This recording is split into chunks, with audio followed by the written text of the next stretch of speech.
네, 베드로전서 4장 1절부터 한번 제가 읽으면서 설명을 드려보겠습니다. 본문은 제가 번역해서 올려드린 그 본문으로 제가 읽을게요. 영어 번역이나 다른 번역 비교하셔도 좋을 것 같습니다. 그러므로 그리스도께서 육체로서 고난 받으셨으니 여러분도 또한 같은 생각으로 무장하십시오. 왜냐하면 육체로서 고난 받으신 분이 죄들을 그치게 하셨고 여러분으로 하여금 더 이상 사람들의 탐욕들을 위해서가 아니라 하나님의 뜻을 위해서 육체 안에서의 남은 시간을 살게 하셨기 때문입니다. 방탕함들과 탐욕들과 술취함들과 이교 축제들과 음주 시합들과 무법함들과 우상 숭배들 안에서 이방인들이 원하는 것을 실행한 것은 지나가 버린 시간으로 충분합니다. 그들은 여러분이 그런 과도한 분출에 함께하지 않는 것을 이상하게 여기고 비방합니다. 그들은 산자들과 죽은 자들을 심판하고자 준비하신 분께 이유를 제출하게 될 것입니다. 이것을 위해서 죽은 자들에게도 복음이 전파되었습니다. 즉 사람들 앞에서는 그들이 육체로서 심판을 받지만 하나님 앞에서는 영으로서 살게 하기 위해서입니다. 네, 1절부터 보면 그러므로 그리스도께서 육체로서 고난 받으셨으니 여러분 또한 같은 생각으로 무장하십시오. 그러니까 육체 안에 있을 때 그리스도께서 고난 받으셨던 것처럼 우리도 육체 안에서 살아갈 때, 그러니까 우리 지금 이제 첫 번째 어떤 세계, 지금 이 세대 속에 살아갈 때, 그때 같은 생각으로 무장하라는 말은 우리도 고난 받을 수 있다는 것을 늘 생각하라는 거죠. 고난이 올 수 있다는 것, 고난 받을 수 있다는 것. 이 말씀이 비슷한 말씀이 요한복음 15장 20절하고 마태복음 10장 24절 25절에 나오는데 그 말씀이 뭐냐면 예수님이 이제 하셨던 말씀이죠. 선생이 핍박을 받았으니 제자들도 당연히 핍박받을 것이다. 주인이 핍박을 받았으니 종들도 당연히 핍박받을 것이다. 그 이제 제자들에게 하신 말씀이죠. 그러니까 예수님이 말씀하신 것처럼 그리스도인들이 하나님의 자녀들로서 하나님의 보호하심을 받지만 그러나 핍박받는 일이 있을 것이다. 그거를 이제 예고를 하셨던 거죠. 그러니까 그런 생각을 우리도 가지고 있어야 된다. 그러니까 핍박을 받을 때 놀라지 말고 이게 예수님이 말씀하셨던 그런 일이 일어날 수 있구나. 그리스도인에게. 그런 생각을 해야 된다는 거죠. 왜냐하면 육체로서 고난받으신 분이 죄들을 그치게 하셨고 근데 이제 육체로서 고난받으신 분이 그 고난이 그냥 무의미한 것이 아니었고 세상의 죄를 그치게 하는 어떤 그런 결정적인 구속 사건이 됐던 것처럼 우리도 육체 안에서 고난받을 때 그게 무의미한 사건이 되지 않을 거라는 어떤 그런 암시를 보여주시는 겁니다. 그러니까 이 고난받는 사건이 무의미하지 않다는 거가 이제 이게 뭐 간단한 건 아니죠. 간단하게 우리가 상상해 볼 수 있는 건 아닙니다. 왜냐하면 무의미해 보이기 때문에 고난은 항상 이 고난이란 거는 좀 무의미해 보여요. 과도해 보이기도 하고. 그런데 예수님의 십자가가 무의미하고 과도한 죽음처럼 보였지만 결과적으로 하나님의 구원 역사를 이룬 것처럼 그리스도인들도 고난 받을 때 그것이 반드시 무의미한 것이라고 생각할 필요는 없다. 뭔가 고난에 의미가 있을 수 있다. 우리가 그 의미를 파악하지 못할지라도 그러나 어쨌든 이 베드로 사도는 그런 얘기를 하는 거죠. 육체로서 고난 받으신 분, 예수님의 그 고난이 죄들을 그치게 하는 그런 효과가 있었음을 기억한다는 거죠. 그래서 이제 이 계속 나오는 주제지만 악으로 악을 되갚지 말고 선으로 악을 이겨라. 그 주제가 이제 계속 나오는 것 같습니다. 그래서 고난 받는 것이 선으로 악을 이기는 어떤 그런 예수님의 모습을 본받는 게 되는 거죠. 그래서 2절로 넘어가면 여러분으로 하여금 더 이상 사람들의 탐욕을 위해서가 아니라 하나님의 뜻을 위해서 육체 안에서의 남은 시간을 살게 하셨기 때문입니다. 그래서 죄들이 그치게 되었고 그러니까 어떤 죄가 딱 그친 건 아니죠. 그렇지만 죄에 대해서 어떤 결정적인 그 죄의 지배로부터 결정적인 어떤 사건을 일으키신 거죠. 죄의 지배로부터 해방하는 어떤 그런 결정적인 사건이 된 거죠. 더 이상 이제 그렇게 해방된 사람들이 더 이상 사람들의 탐욕들을 위해서 사는 것이 아니라 하나님의 뜻을 위해 살게 하셨다. 그렇게 말합니다. 그리고 3절에는 그 당시의 사람들의 어떤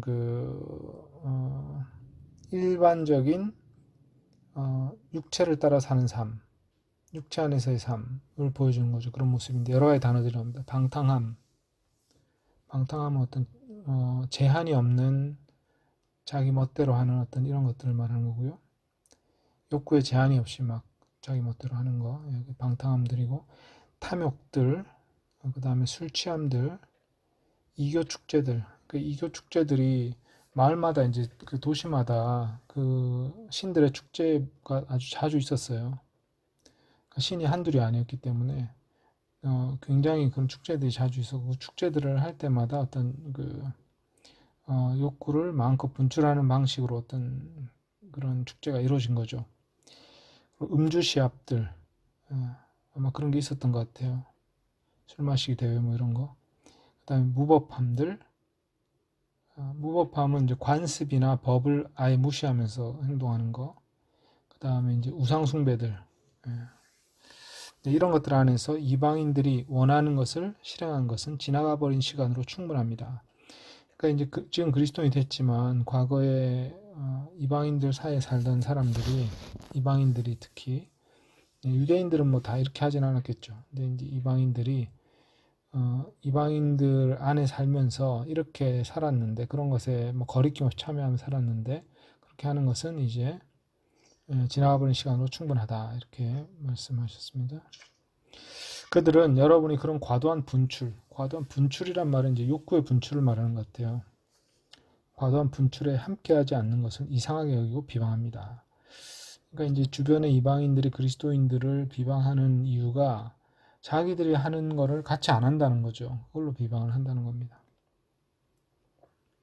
그게 동기가 되어가지고 고소도 하고 또 그렇게 하는 겁니다. 크리스천들의 삶을 고소하는 그런 것이 그들과 똑같이 살지 않기 때문에 고소당한다는 겁니다. 그들은 산자들과 죽은 자들을 심판하고자 준비하신 분, 예수님이죠. 분께 이유를 제출하게 될 것입니다. 이거는 이제 그 최후 심판 자리에서 다 신문을 받게 된다, 그런 말입니다. 이것을 위해서 죽은 자들에게도 복음이 전파되었습니다. 즉 사람들 앞에서는 그들이 육체로서 심판을 받지만 하나님 앞에서는 영으로서 살게 하기 위해서입니다. 자, 6절은 이게 이제 아주 난해한 구절이에요. 6절이 이 베드로 서신 중에서 되게 난해한 부분인데,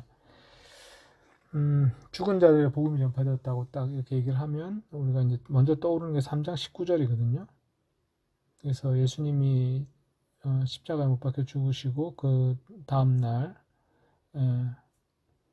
옥에 갇힌 영들에게 내려가서 그곳에서 복음을 전하셨다. 이제 그 3장 19절 말씀이 떠오르죠, 1차적으로. 그래서 그것과 연결시켜서 보면 죽은 자들에게 복음이 전파되었는데 사람 앞에서는 그들이 육체로 심판을 받지만 하나님 앞에서는 영으로서 살게 하기 위해서입니다. 근데 이게 사실 이해하기 좀 어려운 거죠. 죽은 자들에게 복음이 전파됐는데 사람 앞에서는 그들이 육체로서 심판을 받지만 하나님 앞에서는 영으로서 살게 하기 위함이다. 그게 이제 좀 해석하기 어렵기 때문에 이 부분을 그들이 육체로서 심판을 받았지만 이렇게 해석할 수도 있어요. 과거형으로 그들이 받았지만 하나님 앞에서는 영으로서 살게 하기 위함입니다. 육체로서 심판받은 거는 이제 죽은 거죠. 죽음 자체가 하나의 심판이니까. 그러나 이제 어떤 이는 죽은 이후에 복음 전파로 인해서 하나님 앞에 다시 영으로서 살아날 수 있게 된다. 그래서 육체와 영이라는 것을 우리가 대조할 때 육체는 첫 번째 생을 육체라고 하는 거라고 볼 수 있어요. 첫 번째 생. 그 다음에 두 번째 생은 영적인 삶, 영으로서의 삶이죠. 그러니까 요한복음에 보면 육으로 난 것은 육이요, 영으로 난 것은 영이다. 그런 말이 있죠. 그래서 육으로 난 거는 뭡니까? 우리가 첫 번째 어머니의 배에서 태어나는 거, 그게 육으로 나는 거예요. 첫 번째 삶을 말하는 거죠. 그게 이제 육의 삶입니다. 두 번째 삶은 영으로 태어나는 거죠. 그것은 영으로서의 삶인데, 근데 이제 우리는 첫 번째 삶으로 태어나서 그 생명을 우리가 지금도 연속적으로 가지고 있는데, 근데 그 도중에 우리는 두 번째 삶으로도 태어난 거죠. 크리스천들은. 그죠? 그래서 육체로서 살기도 하고 영으로서 살기도 하는 두 가지 가능성을 동시에 가지고 있는 존재가 된 거죠. 크리스찬의 경우는. 그런데 이제 크리스찬이 아니라 이제 성령으로 다시 태어나지 않은 사람들의 경우는 육체로서의 삶만 살 수 있는 거죠. 영으로서의 삶을 살 수가 없는 거죠. 영으로서의 삶이란 새로운 창조, 하나님께서 장차 이루실 새로운 창조에 참여하는 그런 삶을 말하는 거예요. 그러니까 미래로부터 들어오는 하나님 나라 안에서의 삶을 살아갈 수 있는 그 사람이 이제 그 하나님 나라의 어떤 그 하나님 나라를 체험하고 느끼고 감각하고 하나님과 사귀면서 성령 안에 살아가는 삶을 살 수 있는 이게 이제 영으로서의 삶이고요. 그다음에 육체로서의 삶은 우리가 그냥 생물학적으로 태어나가지고 사회 질서 안에서 가족 질서 안에서 그냥 살아가는 거 이게 이제 육체로서의 삶이에요. 꼭 나쁜 건 아니지만 첫 번째 창조에 속한 삶이고 영으로서 삶은 두 번째 창조에 속한 삶입니다. 목사님 그러면 네. 그러면은 하나님을 믿지 않는 사람들에게는 그냥 영이 죽어 있는 상태라고 봐야 되는 건가요? 아니면 영이 아예 없는 상태라고 봐야 되는 건가요?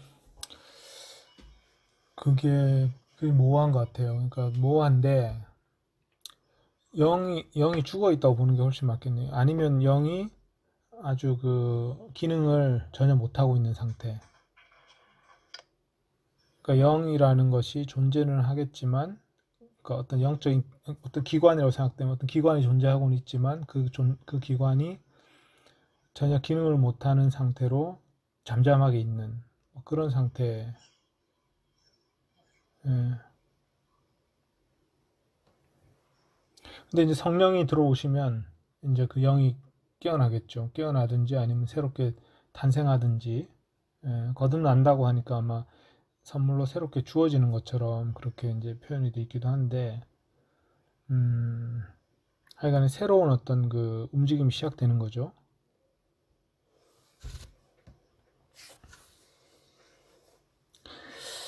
자, 그래서 첫 번째 해석으로 보면 여기서 죽은 자들은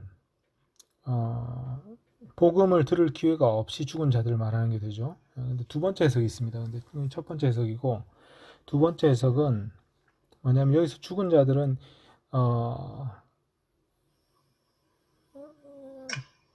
그리스도인으로서 이미 죽은 사람들 또는 구약의 하나님 백성으로서 이미 죽은 사람들을 말한다. 이런 해석이 있어요. 이 두 번째 해석이 사실은 좀 더 많은지 모르겠습니다. 이것 또한 상당히 많은 수의 주석가들이 이 두 번째 해석을 따르는데 첫 번째 해석은 이 죽은 자들은 복음을 들을 기회가 없이 죽은 자들을 말하는 거고요. 두 번째 해석은 이 복음을 듣고 죽은 사람 말하는 거예요. 그래서 이것을 위해서 이미 죽은 자들에게도 복음이 전파되었던 것입니다. 이런 말이에요.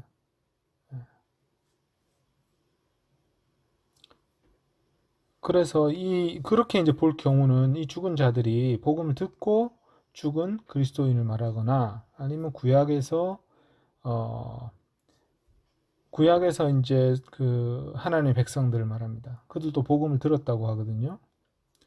그러니까 구약의 백성들이 하나님 복음을 들었다고 표현하는 그 구절들이 히브리서 4장이나 갈라디아 3장에 그런 표현이 나와요. 그러니까 그 복음 안에 예수님이 있었던 건 아니지만 하나님의 어떤 그 구원 계획을 들은 거를 복음을 들었다라고 표현하는 것 같아요. 그렇게 해석할 경우에 그 다음 부분 사람들 앞에서는 그들이 육체로서 심판을 받지만 이 말은 그들이 육체로서 사람들에게 심판을 받았다는 뜻이죠. 여기서 심판을 받는다는 게 사람들에게 심판을 받아가지고 죽임을 당했다. 뭐 이런 거죠. 고난받고 죽임을 당했다. 그러나 하나님 앞에서는 그들이 죽은 것이 아니라 영으로서 살게 된다. 왜냐하면 복음을 들었고 새로운 생명을 얻었기 때문에. 네, 그래서 이 죽은 자들을 어떻게 보느냐에 따라서 두 가지 해석으로 갈라지는데 둘 다 가능한 것 같습니다. 근데 저는 그냥 첫 번째 해석을 좀 따르고자 하는데, 왜냐하면 이제 자연스럽게 읽으면 앞부분에 그 3장 19절이 떠오르기 때문에 저는 이제 그렇게 좀 해석을 해보고자 합니다. 물론 이제 이거는 꼭 정답은 아니고요. 둘 중에 하나를 택한다면 저는 그쪽을 택하고 싶은데 반대쪽을 택해도 또 좋은 해석이 되는 것 같습니다. 자, 6절까지 뭐 우리 좀 얘기해 볼 게 있을까요? 1절부터 6절까지.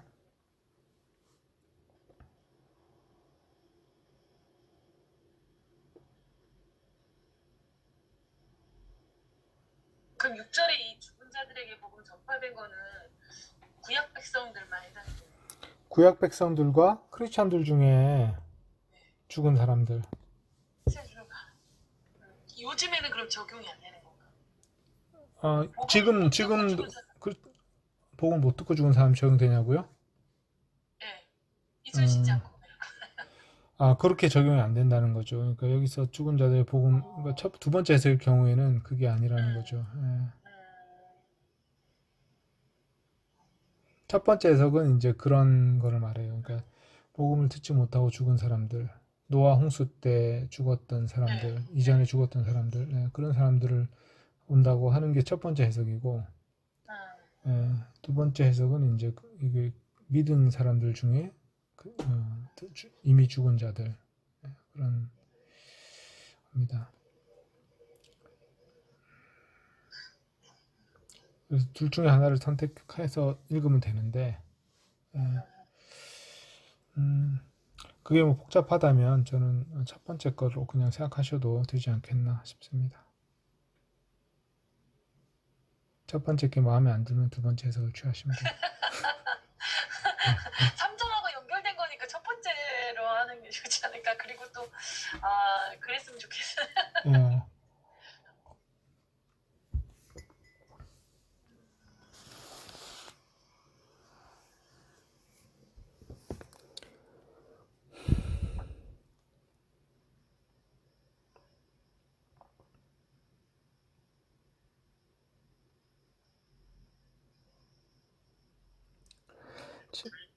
네.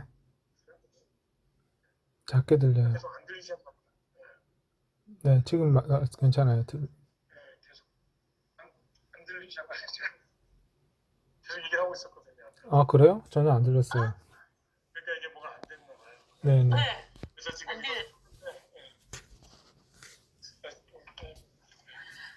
이제 그건 아니었었는데 네. 그 노아 홍수 이후의 사람들은 3장 19절에 의하면 안 포함되나요? 이전을 강조하면?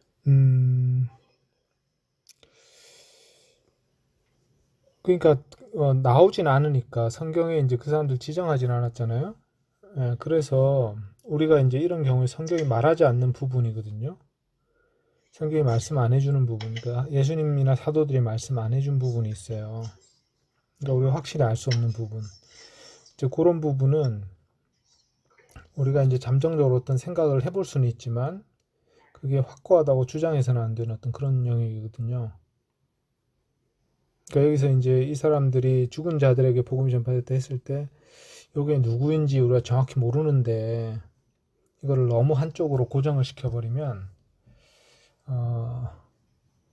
이제 모호한 게 싫어가지고 우리가 보통 고정을 시키는데 한쪽으로. 근데 그렇게 하다 보면 나중에 또 문제가 될 수가 있어요. 그래서 조심해야 되고 잠정적인 걸로 좀 남겨둬야 되는데 그런 부분인 것 같습니다. 이게 넷의 죽음 이후의 어떤 그 상태에 대해서는 사실은 우리가 자신 있게 말하기보다는 조금 뭐 여러 가지 가능성을 그냥 좀 열어두는 게 더 좋지 않나. 그런데 이제 우리가 희망할 수는 있겠죠. 이렇게 되었으면 좋겠다. 이런 희망을 할 수는 있습니다. 그 희망하는 건 잘못이 아니니까. 그런데 그것은 이렇다 이렇게 주장하면 그거는 좀 잘못이 될 수가 있어요.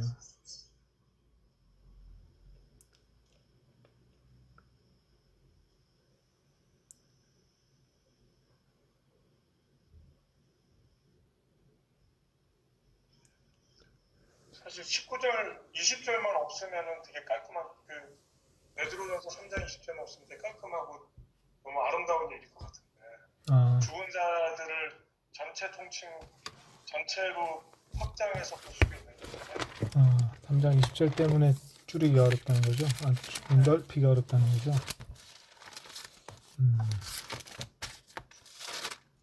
그러니까요. 그게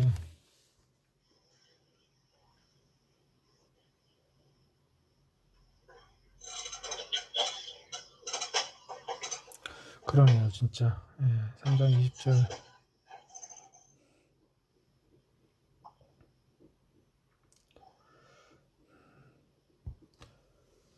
네, 그러니까 요게 굉장히 난해한 구절입니다.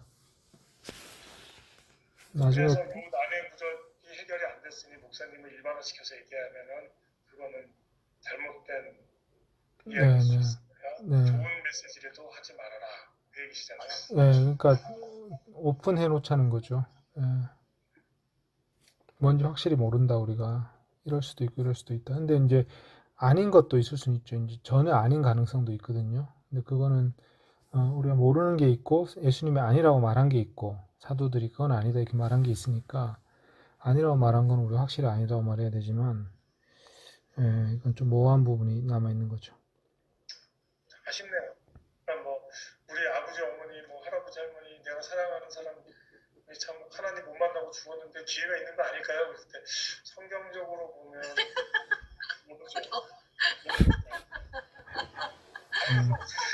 아쉽네요.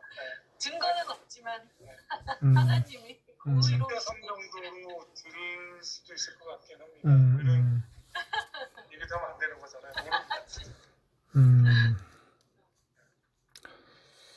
글쎄요, 그 부분이 사실 되게 어려운 부분이라, 이제 교회는 그거를 이제 공식적으로 뭔가 이렇게 고정을 하지 않았지만, 개인적으로 어떤 희망을 가지는 거는, 가능한 것 같아요. 근데 이제 그런 희망을 가지게 되면, 그러면 이제 그걸 또 반대쪽으로 고정하고 싶은 욕구가 생기거든요. 저는 그런 생각도 들어요. 하나님은 사랑의 하나님이고 전지전능한 하나님인데 좋은 희망을 가진다면 그 좋은 희망을 가지는 건 좋은 거 아닌가요? 그걸 또 기도가 되고 그러면은 좋은 거 아닌가요? 근데 이제 우리가 알지 못하는 어떤 이유로 인해서 어떤 멸망하는 사람이 있을 수도 있잖아요.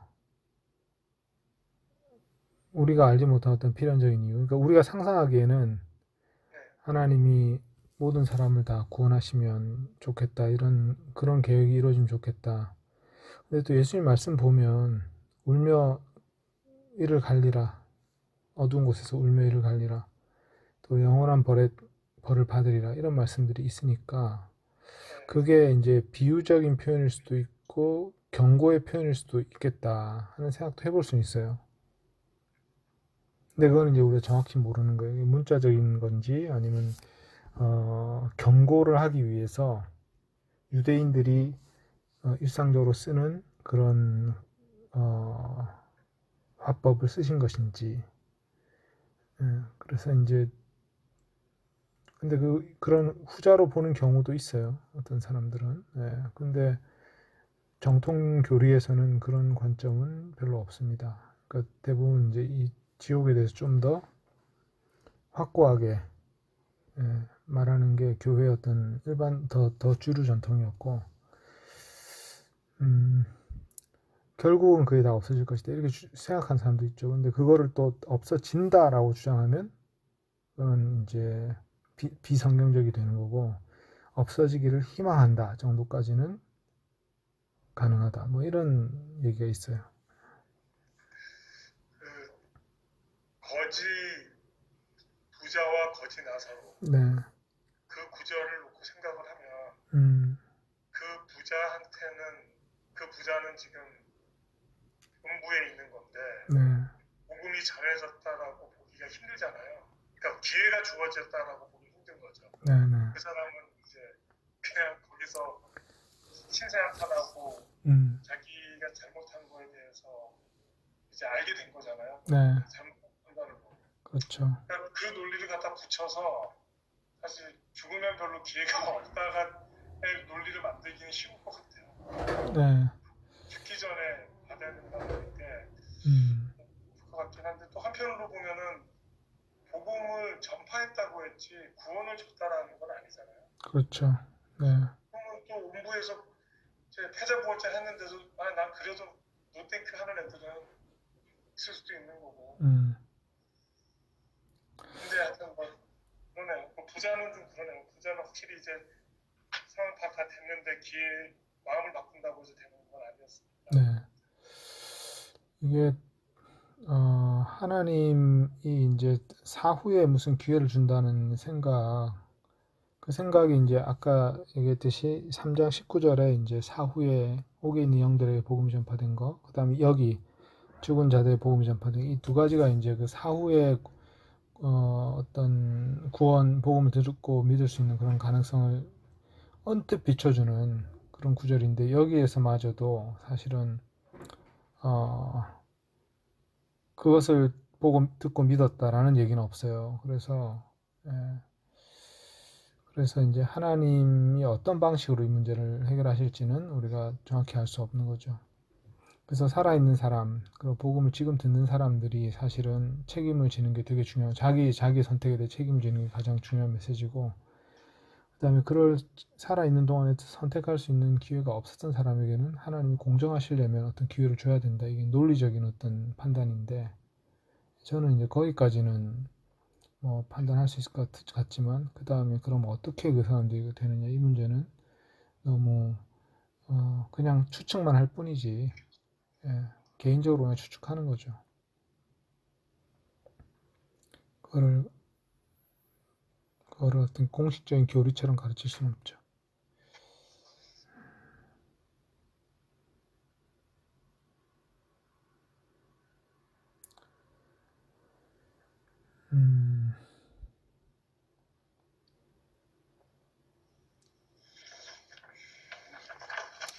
네, 넘어가 보겠습니다. 7절부터 11절까지 먼저 읽어보겠습니다. 모든 것들의 끝이 가까이 왔습니다. 그러므로 온전한 마음과 맑은 정신을 가지고 기도하십시오. 모든 것보다 먼저 여러분 서로를 향해 뜨거운 사랑을 가지십시오. 사랑은 많은 죄악들을 덮기 때문입니다. 불평 없이 서로를 향해 환대를 베풀고 각 사람은 각자 선물을 받은 그대로 그것으로써 하나님의 다양한 은혜들을 맡은 좋은 관리인들처럼 서로에게 봉사하십시오. 만일 누가 말을 한다면 하나님의 말씀들처럼 하십시오. 만일 누가 봉사한다면 하나님이 공급해 주시는 힘으로 하는 것처럼 하십시오. 그래야 모든 일에서 예수 그리스도를 통해 하나님이 영광을 받으시게 하십시오. 그분께 영광과 권세가 영원히 있기를 바랍니다. 아멘. 자, 이 부분은 공동체에 관한 아주 간결하지만 되게 많은 걸 담고 있는 그런 구절입니다. 자, 모든 것들의 끝이 가까이 왔습니다. 그러니까 이거는 이제 세상의 어떤 그 마지막 시대가 온 거죠. 세상의 마지막 시대. 마지막 시대라는 거는 시간적으로 마지막 시대가 이제 뭐 며칠 뒤면 마지막이다 이런 뜻이라기보다는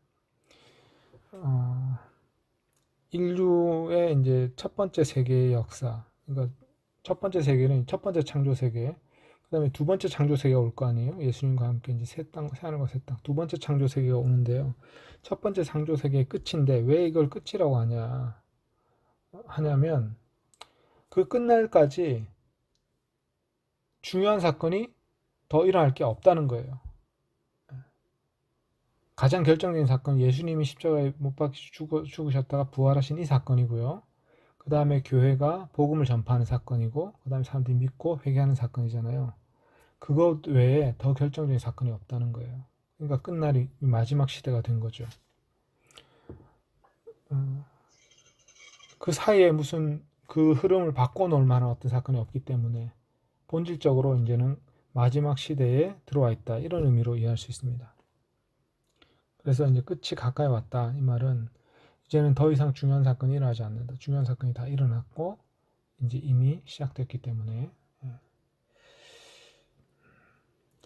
그래서 온전한 마음과 맑은 정신을 가지고 기도하십시오. 이렇게 되어 있는데, 온전한 마음은 건강한 정신을 말하는 거고요.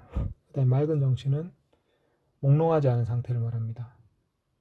술 취하거나 몽롱하지 않은 상태. 맑은 정신. 그래서 이제 근데 온전한 마음과 맑은 정신을 가지는 이유는 기도를 위해서죠. 기도를 잘하기 위해서. 그러니까 이제 크리스찬의 삶이 첫 번째로 제일 중요한 거는 온전한 마음과 맑은 정신을 가지고 기도하는 거죠. 그게 첫 번째로 이제 중요한 크리스찬 삶이겠죠. 그 다음에는 또 중요한 건데 모든 것보다 먼저, 그러니까 제일 중요한 거란 거죠. 여러분 서로를 향해 뜨거운 사랑을 가지십시오. 이거 서로 사랑하라는 말씀이잖아요. 근데 여기서 이제 이게 서로 사랑하라는 예수님의 그 계명이니까 이게 되게 중요한 거죠. 그런데 여기서 좀 재밌는 거는 여러분 자신들을 향해 뜨거운 사랑을 가지십시오. 이렇게 돼 있어요. 헬라 원어로는. 그래서 자신들을 향해 뜨거운 사랑을 가지십시오. 이 표현이 너무 어색하더라고요. 그냥 딱 읽었을 때 이기적으로 행하라는 것처럼 보이고 자기 사랑처럼 보이는데, 근데 이게 희한하게 복수로 돼 있어서 여러분 자신들을 향해 뜨거운 사랑을 가지십시오. 이 말은 서로 사랑하란 말인데 왜 자신들을 향해 사랑하라고 했냐면 공동체가 하나의 몸이기 때문에 그런 것 같아요. 교회가 하나의 몸이기 때문에 자신을 사랑하는 게 되는 거죠. 서로 사랑하라는 게 공동체가 자신들을 사랑하는 게 되는 거죠. 그래서 이제 하나의 몸을 어떤 인식하게 하는 그런 표현인 것 같다는 생각이 들었고요. 그래서 먼저 서로를 향해 뜨거운 사랑을 가지십시오. 그러니까 교회가 크리스천들이 서로를 향해 뜨거운 사랑을 가지는 것, 이것이 중요합니다. 왜 중요하냐면 예수님의 계명이니까 중요하죠. 사랑은 많은 죄악들을 덮기 때문입니다. 그래서 우리가 서로 많은 허물들이 있다는 것을 알고 있어요. 그러니까 그 허물들과 악행들이 우리가 실수도 있고 고의적으로 나쁜 짓 하기도 하고 그런 게 여전히 남아 있습니다. 그렇지만 그래서 교회가 불완전한 거죠. 사람들이 이제 그런 행동을 할 수가 있어요. 그런데 사랑으로 그것을 덮는 거죠. 물론 이제 어떤 죄악들은 수술을 해내야 되는 것들이 있어요. 그 이제 사도 바울도 얘기하고 요한 1서에 보면 또 사도 요한도 얘기하는 그런 종류의 어떤 악이 있습니다. 그리고 요한 계시록에도 보면 거짓 예언자들을 쫓아내고 그들의 가르침을 추방해야 되는 어떤 가르침과 그 사람들을 추방해야 되는 그런 종류의 죄악들이 있습니다. 그런데 이제 그런 종류의 죄악들이 아닌 서로 살아가다 보면 부딪히게 되는 그런 악들이 또 있는 거죠. 죄악들이 있는 겁니다. 그래서 우리가 사랑과 하나님 원하시는 어떤 그런 공동체를 이루기에는 부족한 존재들로서 함께 공동체를 이루어야 되기 때문에 사랑으로 죄악들을 좀 덮어줘야 되는 측면이 있는 거죠. 그래서 이제 지혜가 필요한데 어떤 것은 덮어야 되고 어떤 것은 드러내야 되거든요. 그래서 이게 되게 지혜가 필요한 일인 것 같아요. 무조건 덮어서는 안 되고 또 무조건 폭로해서도 안 되죠. 그 다음에 9절 불평 없이 서로를 향해 환대를 베풀고, 여기서는 이제 서로를 향해 환대를 베풀어라. 환대라는 말이 그 좀 낯선 사람을 받아들이는 걸 말하거든요. 낯선 사람을 받아들이는 거. 낯설다는 거는 뭐냐면 나와 다른 사람, 우리와 좀 다른 사람이잖아요. 그러니까 나그네, 딴 동네에서 온 사람, 이런 사람들이 이제 낯선 사람들인데 그 사람들을 잘 받아주는 게 환대거든요. 그런데 이제 공동체를 이루고 있다 보면 서로 사실은 친하면 친할수록 낯선 모습을 발견하게 되죠. 그러니까 내가 꼴보기 싫은 모습을 보게 되죠. 그런데 불평하지 말고 서로를 향해 환대를 베풀어라. 환대를 베푼다는 것은 그 낯선 모습 또는 내가 싫어하는 모습, 내가 기대하지 않았던 부정적인 모습을 발견해도 그것을 환대로 받아주는 것을 말합니다. 불평하지 않는 것. 그래서 우리가 어느 정도까지는 사랑으로 악을 덮어줘야 되고요. 또 상대방의 어떤 잘못된 점을 지나치게 부각시켜가지고 그거를 가지고 그 사람을 어떤 모욕한다든지 공격한다든지 이런 거는 좀 안 해야 되는 거죠. 누구나 약점이 있다고 생각해야 되고, 네, 그런 태도가 또 공동체 안에 필요하다 이런 말인 것 같습니다. 10절에 보면 각 사람은 각자 선물을 받은 그대로 그곳으로서 하나님의 다양한 은혜들을 맡은 좋은 관리인처럼 서로에게 봉사하십시오. 자, 여기서 보면 각자 선물을 받은 그대로, 그러니까 각자 은사를 받았다는 거예요. 하나님이 선물을 주셨다는 겁니다. 그것을 가지고 그것으로서 하나님의 다양한 은혜들을 맡은 좋은 관리인들처럼 서로에게 봉사하십시오. 그러니까 우리가 서로 봉사하는 삶을 살아야 되는데, 봉사할 때 뭘로 봉사하냐면 하나님 주신 은사를 가지고 봉사하는 거예요. 은사는 이제 선물을 말합니다. 값없이 주신 선물들. 그러니까 우리가 가진 모든 것이 사실은 하나님 주신 선물이고, 그 선물은 크리스천 공동체가 서로를 섬기라고 주신 것이라는 겁니다. 그래서 우리가 받은 모든 다양한 선물들을 가지고 그것을 청지기가 되어가지고 그 선물들을 나눠주는 거죠. 다른 형제 자매들에게. 그럼 또 다른 형제 자매들도 그들이 가진 또 선물들을 나눠주는 거예요. 선물의 종류는 다르기 때문에 서로 보완이 되고 또 서로 풍성함을 누릴 수가 있는 거죠. 네. 그래서 여기서 이제 공동체가 풍성한 삶을 살기 위해서는 각자 자기가 받은 것을 선물이라고 생각하고 그것을 또 다른 사람들을 섬기는데 사용할 때 풍성해진다는 겁니다. 여기서도 이제 서로에게라고 되어 있는데 오늘 자신들에게 이렇게 되어 있습니다. 자신에게 봉사한다. 이것도 되게 어색한 말이거든요. 근데 이제 공동체 한 몸이기 때문에 공동체가 아름답게 되게 하시도록 하나님은 다양한 선물을 맡겨두셨습니다. 각 사람에게. 그래서 그 모인 사람들이 자기 선물을 꺼내놓으면 되게 놀라운 일이 벌어진다는 거죠. 그게 이제 이 구절이 보여주는 어떤 그림이죠. 사람들이 이제 내 것만 꺼내놓고 다른 사람이 안 꺼내놓으면 이제 위험해지잖아요. 그러니까 이제 겁이 나서 이제 안 꺼내놓겠죠. 근데 그런 이제 불안함과 위험함이 이제 극복된 공동체가 필요한 거죠. 그래서 서로 선물을 나누는 그런 공동체가 되면 하나님 성령께서 이루고자 하시는 그런 교회가 되는 거죠. 그 다음에 11절 만일 누가 말을 한다면 하나님의 말씀들처럼 하십시오. 이것도 재밌는 표현이죠. 말을 한다면 하나님의 말씀들처럼 하십시오. 이 말은 좀 몇 가지 생각해 볼 포인트가 있는데, 하나님의 말씀들처럼 하십시오. 이거는 내가 무슨 권위를 지닌 사람처럼 말하는 그런 뜻은 아니겠죠. 예. 그런데 하나님의 말씀들이 우리에게 올 때 어떻게 오냐면 예수님을 통해서 예수의 가르침 안에서 하나님의 말씀이 오는 거거든요. 그럼 이제 하나님의 말씀들처럼 하려면 우리가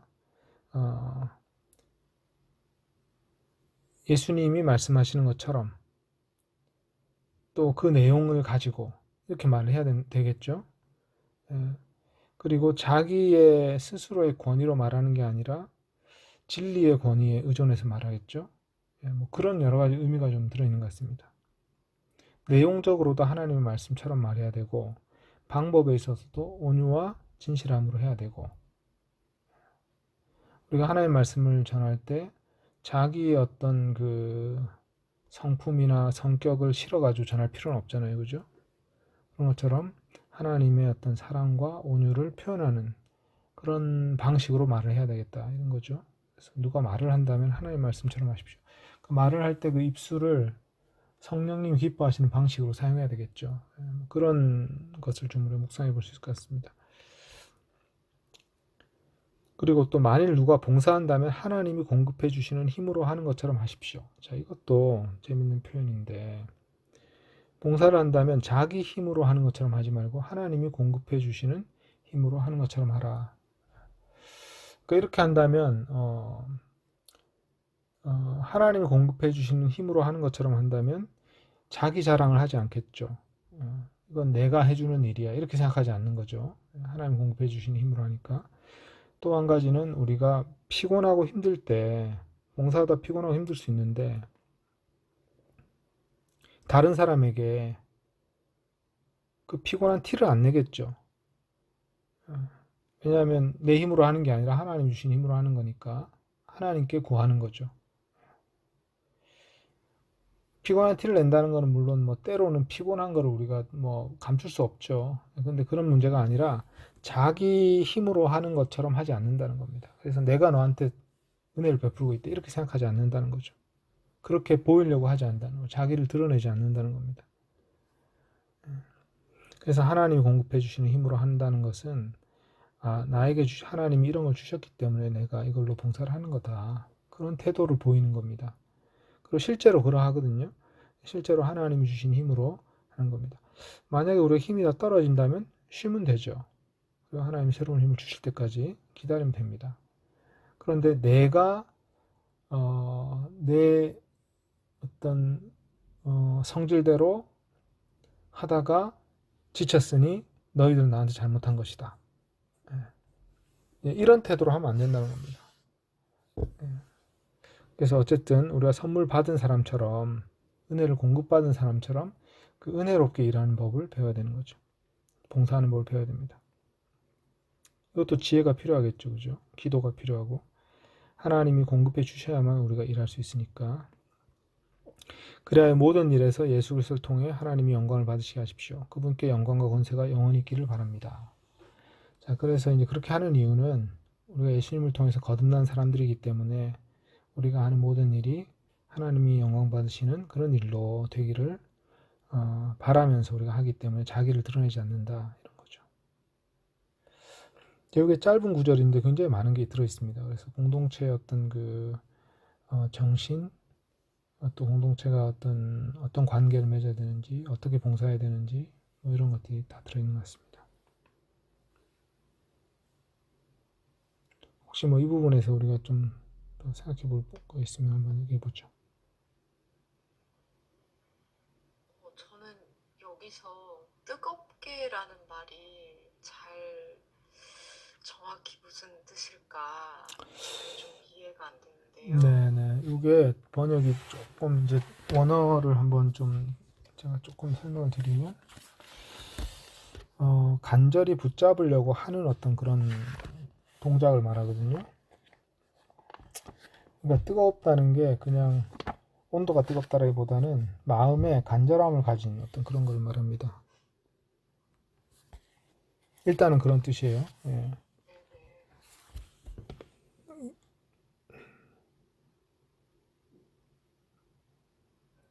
그렇게 보면 어떻게 조금 이해가 되시나요? 아니면 그래도 좀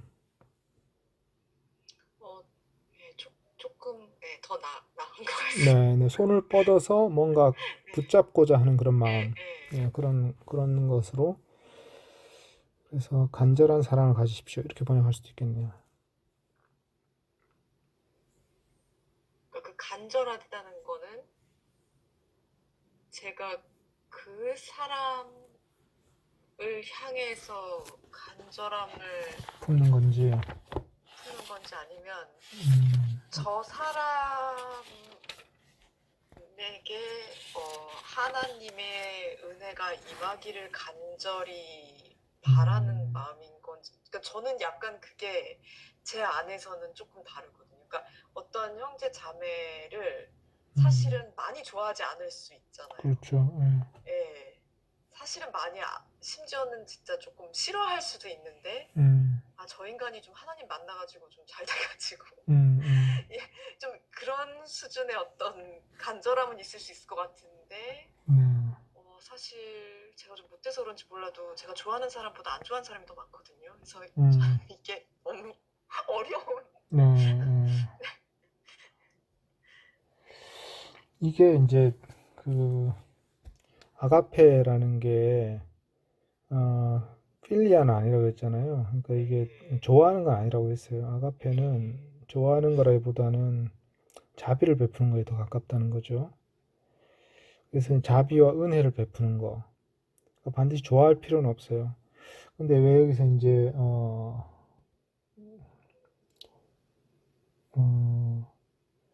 hold unfailing your love, hold unfailing your love for one another 이렇게 번역했네요. 제가 가진 RSV 성경에서는.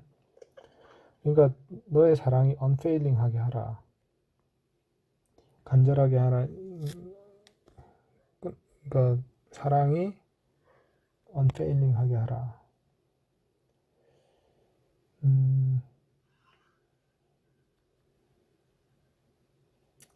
그러니까 사랑이 그치지 않게 하라.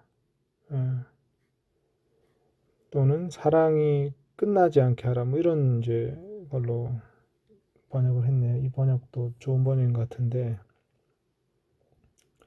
서로를 향해 뜨거운 사랑을 가져라. 저는 이제 그렇게 번역했지만, 뜨거운 사랑, 식지 않는 사랑을 가져라. 이 정도.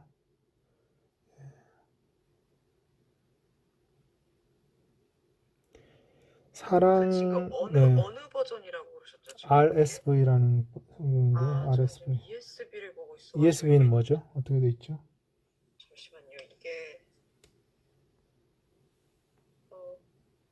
지금 8절. 8절, 네.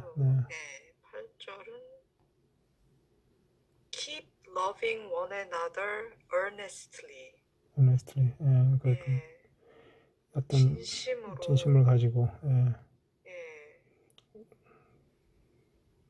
그때 이제 말씀하신 그 이제 아가페가 필리아는 아니다라는 거를 제가 항상 이제 기억하면서 스스로를 좀 이렇게 근데 이제 그거는 약간 상대방을 좀 용납하는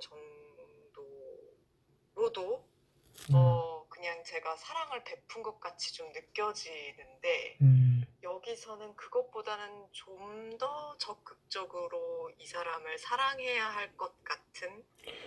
여기서 하나 좀 다른 점이 있네요. 뭐냐면 그리스도의 몸은 하나의 몸이라는 어떤 그런 관점이 있는 것 같아요.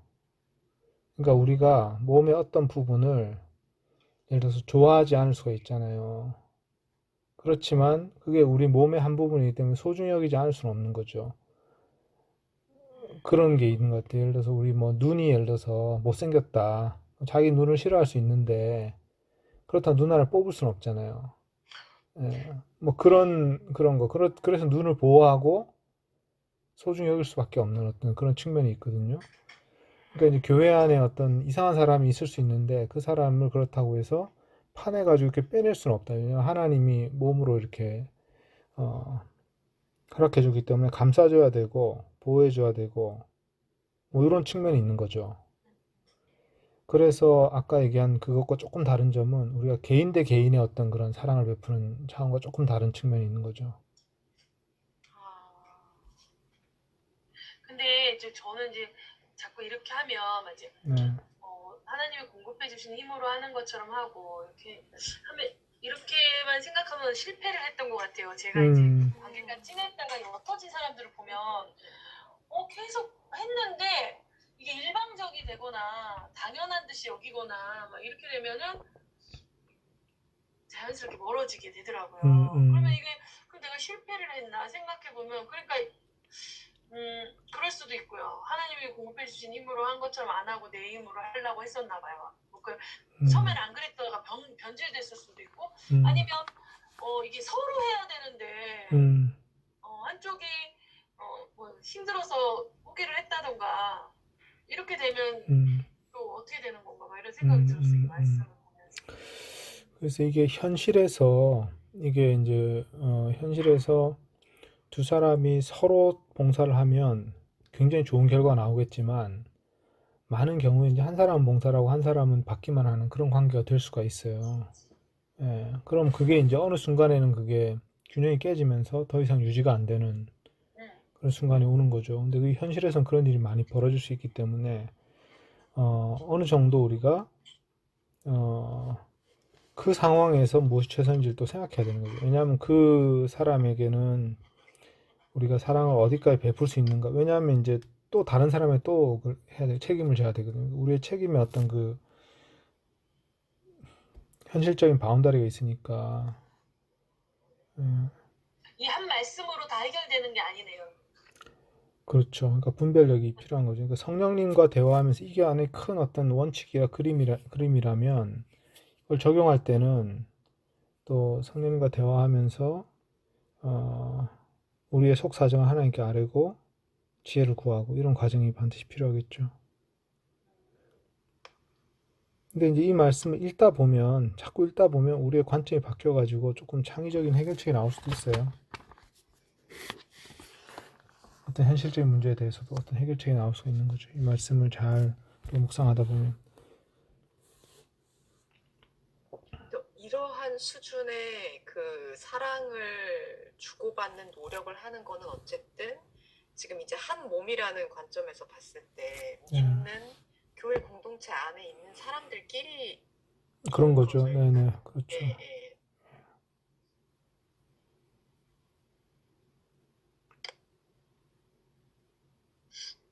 저는 좀 이 구절을 보고 그런 생각이 들거든요.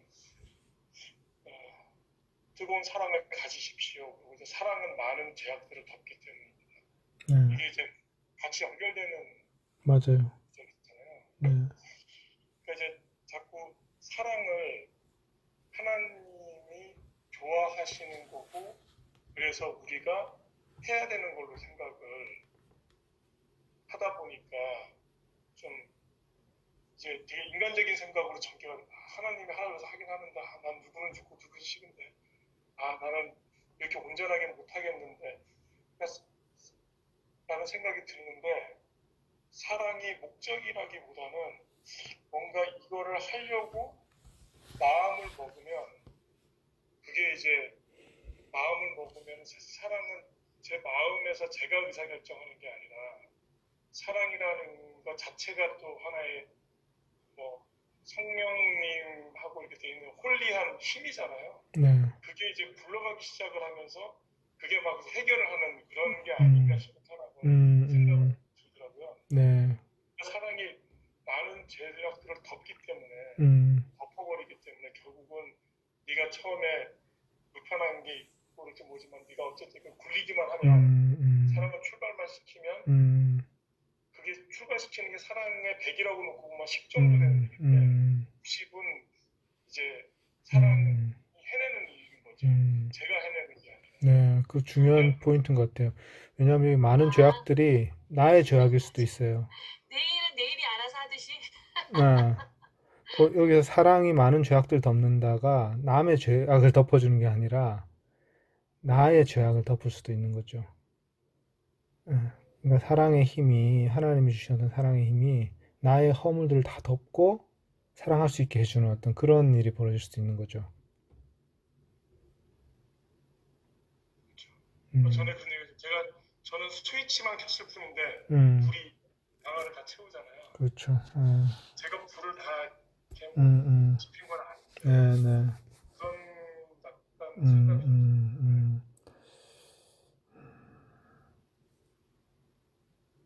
네, 그래서 우리가 사랑을 가지기만 하면 그러면 사랑이 작용을 한다. 네. 사랑을 붙잡기만 하면. 네. 말은 너무 좋은 얘기인데 사랑의 힘은 하나님이 이끌고 가시는 힘이고 우리는 뭔가 이제 스위치만 올리면 눈 감고 한번 해보자. 뒤에는 하나님이 책임지겠지. 근데 실제로 그런 경험들을, 그러니까 그거에 대한 믿음과 확신이 가지기가 참 쉽지는 않은 것 같은 생각이 좀 들어요. 근데 이게 사실 굉장히 기본적인 거긴 해요. 우리가 은혜로 구원받은 것이고 성령님이 우리를 통해서 우리를 변화시키시는 거라는 어떤 그런 게 있잖아요. 그 패턴에서 보면 이거는 당연한 거기도 하죠. 네. 되게 묵상해 볼 만한 일인 것 같습니다. 사랑은 많은 죄악들을 덮는다는 게, 사랑의 힘이 굉장히 강렬하게 어떤 그 공동체를 온전하게 만드는 어떤 그런 은혜의 상태, 그런 모습을 좀 생각해 봐야 된다는 거죠. 왜냐하면 우리가 상상력이 너무 부족해가지고 이렇게 해봤자 안 될 거야 라는 상상을 미리 하고 그 다음에 이제 그 제한을 시키는 것도 있잖아요. 그죠? 그러니까 그래서 상상력으로 우리가 하나님이 하실 일에 대해서 미리 제한을 다 이렇게 쳐버리고 시도를 안 하는 경우도 있기 때문에, 성령님이 이제 때때로 우리 마음에 감동을 주시면 사랑이 스스로 일한다, 또는 사랑이 강력한 힘을 스스로 나타낼 것이다, 또는 성령님이 이 일을 통해 일하실 것이다. 약간 그런 기대감이 필요한 것 같습니다. 이게 좀 중요한 부분인 것 같아요. 네. 저도 항상 이게 챌린지거든요. 그래서 고린도전서 13장을 항상 눈에 되새기고 사랑의 정의, 사랑은 온유하고 시기하지 않고 질투하지 않고 이거를 보시면은 사랑은 희생하는 거고 이런 건 또 아닌 것 같은 생각은 들어요. 정의를 잘 보면은 그렇죠. 시기하지 않을 수 있죠. 질투하지 않을 수 있고 온유할 수 있어요. 사람들한테 참을 수 있는데 그렇다고 사랑은 싫어하는 것을 좋아하는 것이고 이런 건 또 아니거든요. 무작정 희생하는 것도 아니고. 그렇게 놓고 보면은 아까 그 필리아는 아니고 아가페라는 뭐 이런 게 좀 느낌은 좀 오는 것 같아요. 네. 그리고 이제 굳이 싫은 사람은 계속 뭐 싫지만 저 사람을 참고 저 사람한테 연락해가지고 친한 척하고 이런 건 저도 거리가 멀죠. 네. 네, 그런 건 더 아닌 것 같은 생각.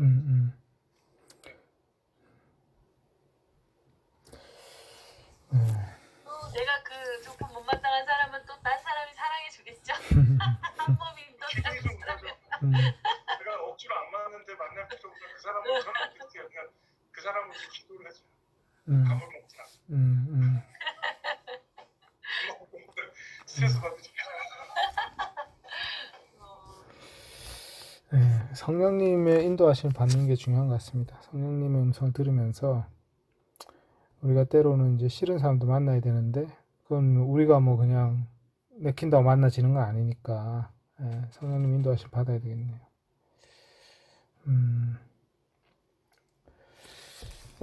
좋습니다. 그 다음에 그러면 12절부터 14절까지 먼저 한번 보겠습니다. 사랑받는 이들이여 여러분 사이에서 일어나고 있는 시험하는 불에 대해 마치 이상한 일이 일어나는 것처럼 놀라지 마십시오. 오히려 그리스도의 고난들에 함께하면 할수록 기뻐하십시오.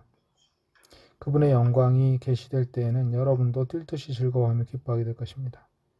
만일 그리스도의 이름 때문에 비난을 당하면 여러분은 복이 있습니다. 왜냐하면 영광의 영 또한 하나님의 영께서 여러분 위에 머무시기 때문입니다. 자, 12절에 보면 사랑받는 이들이요. 이게 이제 가끔 나오는 성경에 나오는 표현인데 사랑받는 이들 누구의 사랑을 받는 것일까요? 하나님의 사랑을 받는 것일 수도 있고 베드로 사도의 사랑을 받는 것일 수도 있겠죠. 우리 사랑받는 이들이라는 그런 호칭으로 불리는데 아마 이거는 예수님의 사랑, 하나님의 사랑을 받는 존재라는 어떤 그런 거를 기본으로 깔고 있는 것 같아요. 그리스도인들이 사랑받는 이들이다. 그다음에 여러분 사이에서 일어나고 있는 시험하는 불에 대해 마치 이상한 일이라는 것처럼 놀라지 마십시오. 예수님이 말씀하신 거기 때문에 그리스도인들 사이에서 이런 시험당하는 그런 고난당하는 일, 시험당하는 일이 있을 때 이상한 일처럼 생각할 필요 없다. 그런 일들이 일어나게 되어 있다. 주님이 예고하셨다. 그런 말이죠. 그런데 그것이 그리스도의 고난들에 함께하는 일이므로 그렇게 되면 될수록 기뻐해야 된다. 이렇게 말합니다. 근데 여기 보면 그리스도의 고난들에 함께한다. 고난들 복수형으로 되어 있거든요. 그래서 이게 그리스도의 고난에 함께한다 그러면 우리 십자가 고난에 참여하나 보다 이렇게 생각할 수 있는데 복수형으로 되어 있으니까 그리스도의 고난들이라는 말이 뭐냐 좀 생각을 해보면 그리스도의 몸인 교회가 받는 고난들을 말하는 것 같아요. 그리스도의 고난들은 복수형으로 됐을 때는 그리스도의 몸인 교회의 고난들을 말하고 그것은 곧 우리 형제 자매들이 받는 고난들을 또 말하는 거죠. 그리고 우리 자신이 받는 고난이기도 하고 교회로서 교회 일부로서 그러므로 이제 교회가 당하는 고난 또 형제들이 당하는 고난 또 내가 그리스도인이기 때문에 받는 고난 이런 것들 안에 있으면 그리스도의 고난에 함께하는 거라는 거죠. 그리스도의 고난들에 함께하는 거죠.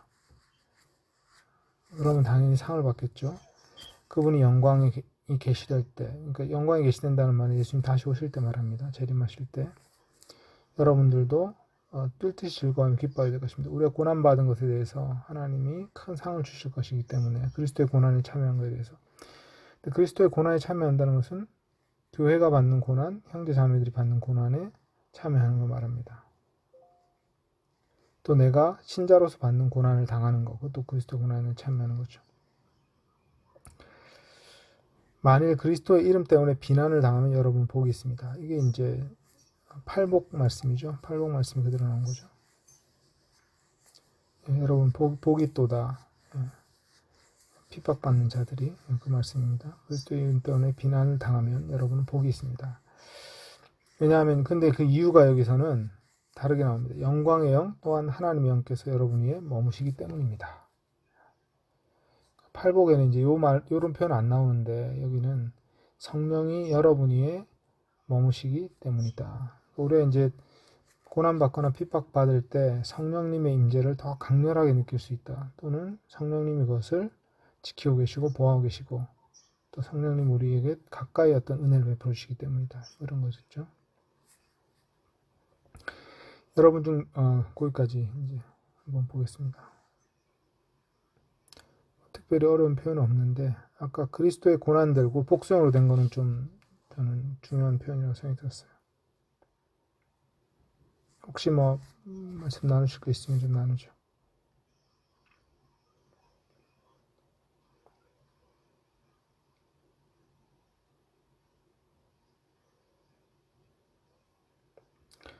그러면 15절부터 끝까지 하고 얘기를 나누겠습니다. 15절부터 19절까지 읽겠습니다. 여러분 중 누구도 살인자나 도둑이나 악행자나 남의 일에 참견하는 자로서 고난받지 않게 하십시오.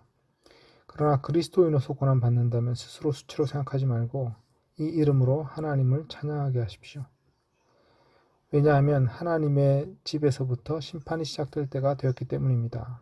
만일 우리부터 먼저 심판을 받는다면 하나님의 복을 믿지 않는 자들의 마지막은 어떠하겠습니까? 만일 의인이 겨우 구원을 받는다면 불경건한 자와 죄인은 어디에서 나타나겠습니까? 그러므로 하나님의 뜻에 따라 고난받는 사람들은 선을 행하는 가운데 신실하신 창조주께 그들의 영혼을 의탁하게 하십시오. 자, 15절. 여러분 중에 누구도 살인자나 도둑이나 악행자나 남의 일에 참견한 자로서 고난받지 않게 하십시오. 이게 이제 뭐뭐 하지 않게 하십시오. 이런 식의 표현은 헬라어에 있는 그 3인칭 명령법이라는 건데요. let him do something 이런 식으로 나오는 거예요. 이제 그 3인칭 명령을 이제 그렇게 영어로는 번역하는데요. 여기서도 이제 그런 표현입니다. 그래서 나쁜 짓 해서 고난 받는 그런 사람이 없게 하십시오. 그러니까 우리가 이제 고난이 닥쳐왔는데 그 고난의 이유를 가만 보니까 내가 멍청한 짓을 했거나 또는 나쁜 짓을 해가지고 벌을 받는 경우가 있어요. 그거는 그리스도 때문에 고난 받는 게 아니에요. 그러니까 자기가 잘못해서 고난 받는 거죠. 그런 어리석은 사람이 되어서는 안 된다는 겁니다. 그러나 이제 선을 행함으로 고난 받는 거. 그럴 때는 그리스도인으로서 고난 받는 게 되는 거죠. 그럴 때는 스스로 수치로 생각하지 말고 이 이름으로 하나님을 찬양하게 하십시오. 이 이름이라는 것은 예수 그리스도의 이름일 수도 있고 그리스도인이라는 이름일 수도 있고 이 이름으로 하나님을 찬양하게 하십시오라는 말은 이제 그것도 let him do something이죠. 여기서도 그로 찬양하게 하십시오. 그런 그리스도인으로서 고난 받을 때는 수치스럽게 여기지 말라는 거예요. 그러니까 우리가 사실 그리스도인 고난 받을 때 수치스러울 수 있어요. 왜냐하면 그 고난 받는 그 형태가 죄인들이 고난 받을 때 똑같거든요. 예수님 십자가 못 박히실 때 옷을 벗기고 이렇게 채찍질 당하고 조롱당하고 그랬잖아요. 그 모습을 보면 수치스러운 모습이에요. 모습이. 그런데 그런 거를 수치스럽게 여기지 말라는 거죠. 그 사람 왜 고난당하는가가 중요한 거죠. 외모가 중요한 게 아니라 왜 고난당하는가가 중요한 거죠. 그래서 그리스도인으로서 선을 행해서 또는 예수님의 말씀대로 따르다가 고난받는 거는 외모로는 수치스럽게 보일 수가 있습니다. 그래서 남들이 알아주지 않는데 이 사람이 감옥에 갈 수가 있어요. 그럼 다 남들이 손가락질 할 거라고. 내부 사정을 모른다면. 그죠? 그러면 수치스러울 거 아니에요. 누가 봐도. 근데 이제 그럴 때 수치스럽게 생각하지 마라. 수치스러운 형을 당한다 해서 수치스럽게 생각하지 말고 오히려 하나님 찬양해야 된다. 그렇게 말합니다. 기뻐할 일이기 때문에. 왜냐하면 17절에 보면 하나님의 집에서부터 심판이 시작될 때가 되었기 때문입니다.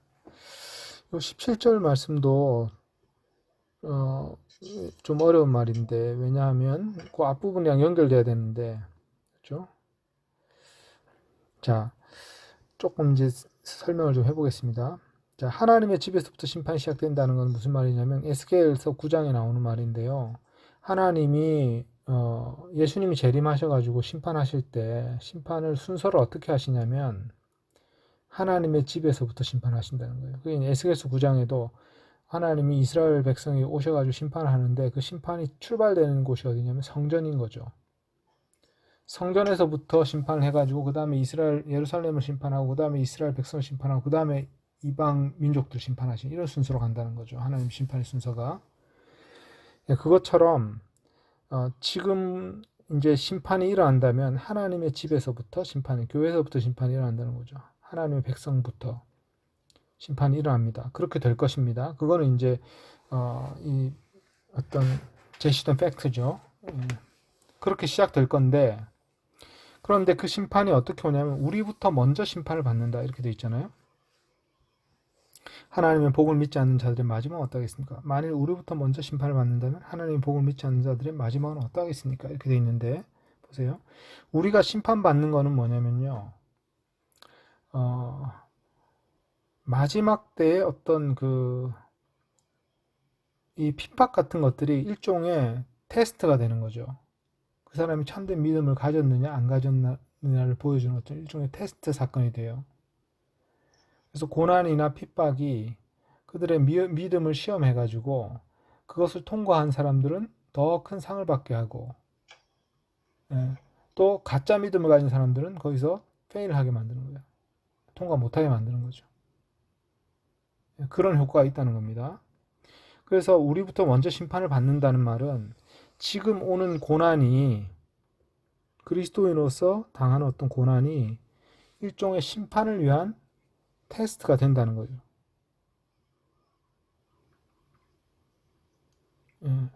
그래서 그 심판의 어떤 긍정적 증거가 될 수도 있고 결과에 따라서 부정적 증거가 될 수 있다는 겁니다. 그래서 그리스도인이 지금 고난받는 것은 일종의 심판이 지금 일어나고 있는 어떤 그거의 한 부분일 수도 있다. 마지막 때 이제 예수님이 오시기 직전에 일어나는 세상의 혼란이라든지 악한 현상이라든지 이런 것들을 통해서 크리스찬들의 믿음이 시험을 받게 되고 그 시험을 통과하면 큰 상을 받게 되는 어떤 그런 패턴이 있는 건데, 지금 우리가 받는 고난도 바로 그런 패턴의 아주 작은 일부라는 거죠. 그게 먼저 심판을 받는다는 겁니다. 그런데 그리스도인들이 지금 받는 고난에 비하면 복음을 믿지 않는 자들이 마지막에 받을 고난 또는 형벌, 이거는 훨씬 더 엄청날 것이다. 뭐 이런 거죠. 그래서 지금 받는 고난은 우리가 심판에서 칭찬받기 위해서 주어지는 어떤 것일 수도 있다. 그러니까 그것을 수치로 생각하지 말고 오히려 하나님을 찬양하는 계기로 삼아라. 고난 받는다는 것 자체를 우리는 기뻐해야 된다. 왜냐하면 하나님이 너는 이만한 고난을 받을 만한 믿음이 있구나라고 인정해 주시는 측면도 있다는 거예요. 그게 사도들이 감옥에 갇혔을 때 사도행전에서 감옥에서 찬양을 하면서 그런 말을 하잖아요. 그리스도를 위해 고난받기 합당한 자로 여김 받은 것을 감사했다. 자기들이 그리스도를 위해서 고난받는 것을 그렇게 할 만한 자로 여김 받는 것에 대해서 감사했다. 이렇게 얘기를 했어요. 그러니까 그런 태도가 있는 거죠. 그래서 그리스도인을 고난받는 것은 하나님의 집에서부터 심판이 시작되는 것과도 관련이 있을 수도 있다. 그래서 마지막 때 고난이 시작된다면 그런 심판의 때가 가까운 것이겠죠. 뭐 그런 거. 그런 관점이 있는 것 같습니다. 그 다음에 만일 우리부터 먼저 심판을 받는다면 이거죠. 교회 안에서 그리스도인들이 먼저 심판을 받는데 복을 믿지 않은 자들은 맨 마지막에 심판받을 텐데 그때는 훨씬 더 무시무시한 일이 일어나지 않겠느냐 이런 겁니다. 18절 만일 의인이 겨우 구원을 받는다면 불경건한 자와 죄인은 어디에서 나타나겠습니까? 자, 이 말은 어디에서 의인이 겨우 구원을 받는다면 의인도 사실 구원받기 어렵다는 거예요. 이건 은혜로만 구원의 길을 통과할 수 있다는 거죠. 그리고 마지막 시험의 테스트를 통과할 수 있는 것도 우리가 겨우 통과했다는 느낌 받을 정도로 그럴 수도 있다는 겁니다. 그런데 불경건한 자와 죄인은 어디에서 나타나겠습니까? 이거는 표현이 조금 이제 우리 말이랑 호응이 되지 않지만 우리 말에서처럼 어디에서 나타나겠습니까? 이것은 이제 그 사람들의 이제 마지막 위치 또는 마지막 상태가 어떠하겠습니까? 뭐 이런 거죠. 그러므로 하나님의 뜻에 따라 고난받는 사람들은 선을 행하는 가운데 신실하신 창조주께 그들의 영혼을 의탁하게 하십시오. 이게 이것도 아주 되게 핵심적인 요약이죠. 뭐냐면 고난받는데 그 고난 하나님의 뜻에 따라 오는 겁니다. 그래서 그렇게 고난을 받는 사람들은 선을 행하는 가운데 계속 얘기했잖아요. 베드로가 계속 얘기한 게 선을 행함으로 고난받는 것은 기뻐할 일이다. 이런 말을 했어요. 선을 행하는 가운데 악을 악으로 갚지 않고 선을 행하는 가운데 그들의 영혼을 신실하신 창조주께 의탁하게 하십시오. 그래서 영혼을 의탁한다는 것은 예수님 십자가에서 아버지여 내 영혼을 아버지께 의탁하나이다. 그 말씀하신 거 똑같죠, 그죠? 그래서 우리가 죽음에 이르기까지 신실함을 지키는 거, 어떤 그런 모습을 보여주는 겁니다. 요한계시록에 이제 죽도록 충성하라 그러면 생명의 멸류관을 너에게 주리라 이 말씀 있잖아요, 그죠? 그리고 죽도록 충성하라가 뭐라 그랬어요? 죽음에 이르기까지 신실하라 그런 말이라고 했죠. Be faithful unto death. 그래서 죽음 앞에서도 거기에서까지도 믿음을 지키고 신실해야 된다. 그게 뭐냐면 여기 나오는 거죠. 고난받는 사람들은 선을 끝까지 행해야 되고 그들의 영혼을 창조주께 신실하게 창조주께 의탁해야 된다. 우리가 죽음 앞에서 똑같은 일을 하는 것 같아요. 신실하신 창조주께 우리 자신을 의탁하는 거. 죽으면 어떻게 될지 모르잖아요. 그러니까 사람들이 이제 죽기 직전에 여러 가지 이제 근심과 걱정을 하게 됩니다. 근데 그때 해야 될 일 중에 일 중에 가장 중요한 일이 뭐냐면 신실하신 창조주께 우리를 의탁하는 거죠. 그럼 하나님이 이제 딱 받아주시는 거죠.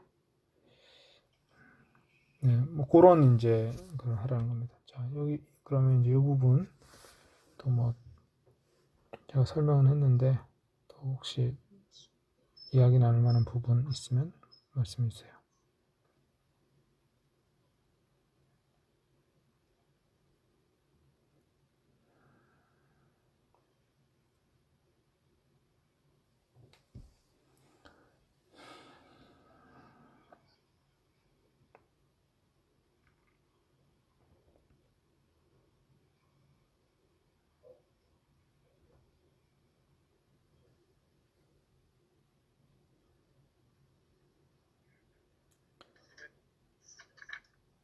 사장 특히 다 있고 나니까 굉장히 좀 결연한 그런 느낌이 나요. 네. 예를 들면은 김대건 신부가 옥중에서 이제 순교하기 전에 보내는 그런 편지 같은 느낌, 편지 있잖아요. 네네. 내용은 좀 다르지만 느낌이 그렇다는 거죠. 그래서 제가 좀 보니까 이게 네로 황제 대박해 그 즈음에 막 시작한 즈음에 이제 보낸 편지라는 얘기가 있더라고요. 맞아요. 네. 그러니까 이제 그거 하고 맞물려서 보니까 좀 이해가 더 가고 왜 이렇게 강하게 썼을까. 고난에 대한 것도 우리가 그냥 보편적인 고난을 생각해서는 안 될 것 같고 이제 진짜 엄청난 고난이 지금 와 있거나 이제 앞으로 올 사람들한테 하는 얘기잖아요. 네. 그래서 엄청 불안에 떨고 있고 네. 그냥 크리스찬이었는데 그냥 나쁘지 않게 하나님 믿고 예수님 믿고 잘 살다가 이제는 이제 말 그대로 뭐 믿냐 아니냐에 따라서 죽고 사는 기로에 설 상황에 사람들에게 보내는 공녀의 글 같은 생각이 좀 들면서 좀 질문드리고 싶은 거는 이걸 보편적인 고난에다 적용하기에는 조금 무리가 있을 거란 생각이 좀 드네요. 어떠세요? 네, 그 보편적인 고난이라기보다는 예를 들어서 어떤 순교나 핍박의 상황, 그 상황에 일차적으로 적용되는 거는 맞는 것 같아요. 왜냐하면 이 당시에는 그런 핍박과 순교는 아직까지는 흔하지 않았겠지만 핍박은 상당히 흔했다고 봐야 되거든요. 종교적인 핍박도 있었고 정치적이라기보다는 또 법을 이용한 핍박이 있었어요. 그러니까 황제 숭배 같은 게 이제 소아시아에서 먼저 시작이 돼요. 황제 숭배가 로마에서 시작되는 게 아니라 소아시아에서 과잉 충성하는 사람들이 황제 숭배를 만들거든요. 그래서 황제 숭배 제도가 소아시아에서 먼저 생겨요. 바로 그 지역에 있기 때문에 이 사람들이 황제 숭배를 안 하면 로마에서는 괜찮은데 소아시아에서는 이제 사형거리가 될 수 있는 거죠. 근데 이제 황제 숭배로부터 면제되는 사람들이 유대인들은 면제가 됐어요. 유대인들은 이제 특별한 케이스로 봐줬거든요. 근데 이제 크리스찬들은 유대인이 아닌 걸로 간주됐기 때문에 황제 숭배가 면제가 안 된 거죠. 그래서 이제 황제 숭배 문제로 소아시아에서는 죽는 사람들이 생겨나요. 근데 이제 유대인들이 크리스찬이 되고 나면 유대인으로 남아 있었으면 괜찮은데 크리스찬이 되고 나면 황제 숭배 문제에 걸려가지고 죽게 되는 그런 경우도 나중에 발생합니다. 그래서 그런 여기서 고난이 그러한 종교적인 핍박, 황제 숭배 관련된 핍박 또는 그것에 신고를 하면 무조건 이게 잡혀가야 돼 있어요. 이것도 참 그건데 신고를 하면 저 사람은 황제 숭배 제의에 참여하지 않았다. 사실 모든 사람이 다 참여하는 게 아니기 때문에 그냥 내버려 두면 괜찮거든요. 근데 누군가 신고를 하면 그 사람은 죄를 지게 돼 있는 그런 당시에 그런 식으로 상황이 그랬어요. 그러니까 크리스찬들이 어떤 행동을 잘못하면 어떤 사람이 그 사람 미워하게 되면 고발해버리면 그냥 잡혀가는 그런 상황이 되는 거죠. 이 당시에는 아직 그런 상황까지는 아니었지만 그 유사한 상황까지 이제 됐을 거라고 좀 생각이 들고요. 그래서 이제 그런 핍박과 관련된 것이다. 근데 이제 2차적으로는 조금 더 넓게 봐도 되지 않겠나 저는 그런 생각이 들거든요. 2차적으로는 뭐냐면 예를 들어서 우리가 당하는 고난이 저는 이제 요즘 그거에 대해서 많이 생각하는데 악에 의해서 침해받는 그런 고난들이 있거든요. 그게 이제 신앙 때문에 받는 고난은 아닌데 악이 또는 사탄이 악한 자가 우리를 침해하는 어떤 그런 종류의 고난이나 시험이 있는 것 같습니다. 종교적인 고난도 아니고 믿음 때문에 받는 고난이 아닌데 예를 들면 악이라는 게 이제 자연적인 악과 도덕적인 악이 있잖아요. 도덕적인 악은 뭡니까? 어떤 미친 사람이 와가지고 갑자기 칼로 막 사람을 공격한다든지 뭐 이런 일이 생기는 거죠. 거기에 피해를 받는 거죠. 그래서 크리스찬이 죽기도 하고 뭐 이런 일이 생기는 거예요. 그러면 가족들이 이제 엄청난 이제 혼란에 빠지고 그러니까 그게 악에 의해서 침해를 당한 거죠. 이거는 종교적인 문제는 아닌데 모든 사람들이 겪는 운명의 일부인데 악에 의해서 침해당할 수 있는 그 연약성이 있는 거죠. 모든 사람이. 그 다음에 자연적인 악에 의해서 침해받을 수 있잖아요. 질병도 그렇고 코로나 이런 것도 그렇고 유전병도 그렇고 이런 자연적인 악에 의한 침해도 있고 그 다음에 지진이라든지 뭐 그런 것도 있고 그다음에 정치적인 악은 이제 도덕적인 악이죠. 그거는 그런 이제 악에 의해서 본의 아니게 이렇게 고난을 당하는 수가 있습니다. 그건 그 고난은 그러면 이제 여기서 배제해야 되냐 꼭 그런 건 아닌 것 같고요. 그런 종류의 이제 고난이 올 때도 우리가 신실하게 하나님을 의지하고 붙들어야 되겠죠. 근데 그것도 일종의 신앙의 테스트가 되는 것 같아요. 근데 그건 이제 2차적인 의미죠. 2차적인 의미. 악에 의해서 고난당하는, 그러니까 주인이 괴롭혀가지고 고난받는 종, 그거는 여기에 적용되네요. 베드로는 그거 많이 얘기했잖아요. 그죠? 그러니까 예를 들어서 우리가 어떤 조직 안에서 억울하게 피해를 보는 경우, 또는 어떤 법 적용에서 어떤 억울한 피해를 보는 경우, 이런 경우도 선을 행함으로 악을 이겨라, 이렇게 얘기를 하잖아요. 그리고 이제 또 그 우리 주기도 안에 그 우리를 악한 자에게서 구하옵소서 하는 그 기도가 있거든요. 시험에 들게 하지 마옵시고 악한 자에게서 구하옵소서. 요즘 제가 그 기도를 하면서 좀 기도를 하게 되는 게, 저는 이제 악한 자로도 번역할 수 있고, 이거 악에서 구하옵소서 번역할 수 있거든요.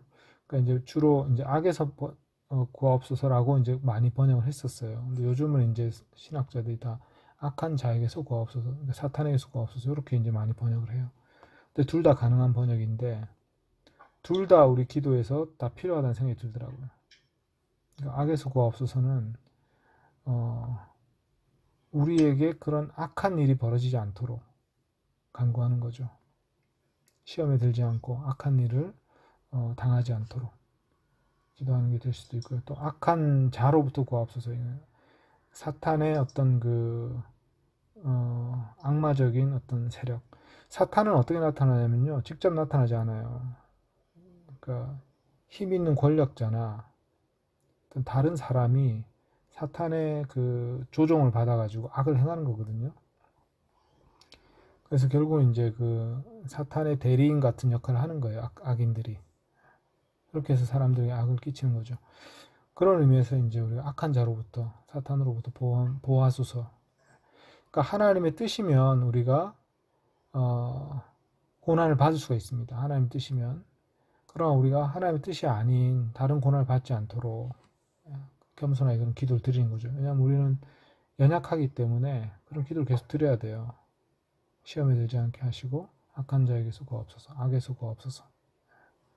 그런 우리 그걸 기도하라고 주님이 가르치셨기 때문에 또 우리가 기도할 수 있는 거죠. 그래서 아까 처음 질문으로 돌아가면, 조금 더 넓게 보면 예수님의 기도나 또 아까 베드로 사도의 그 종들이 어떻게 이제 악한 주인을 대해야 될 것인가, 이런 문제 다른 거 보면 결국 우린 선을 행하는 가운데 당하는 악으로부터의 고난은 다 믿음의 고난이라고 볼 수 있겠다. 그죠?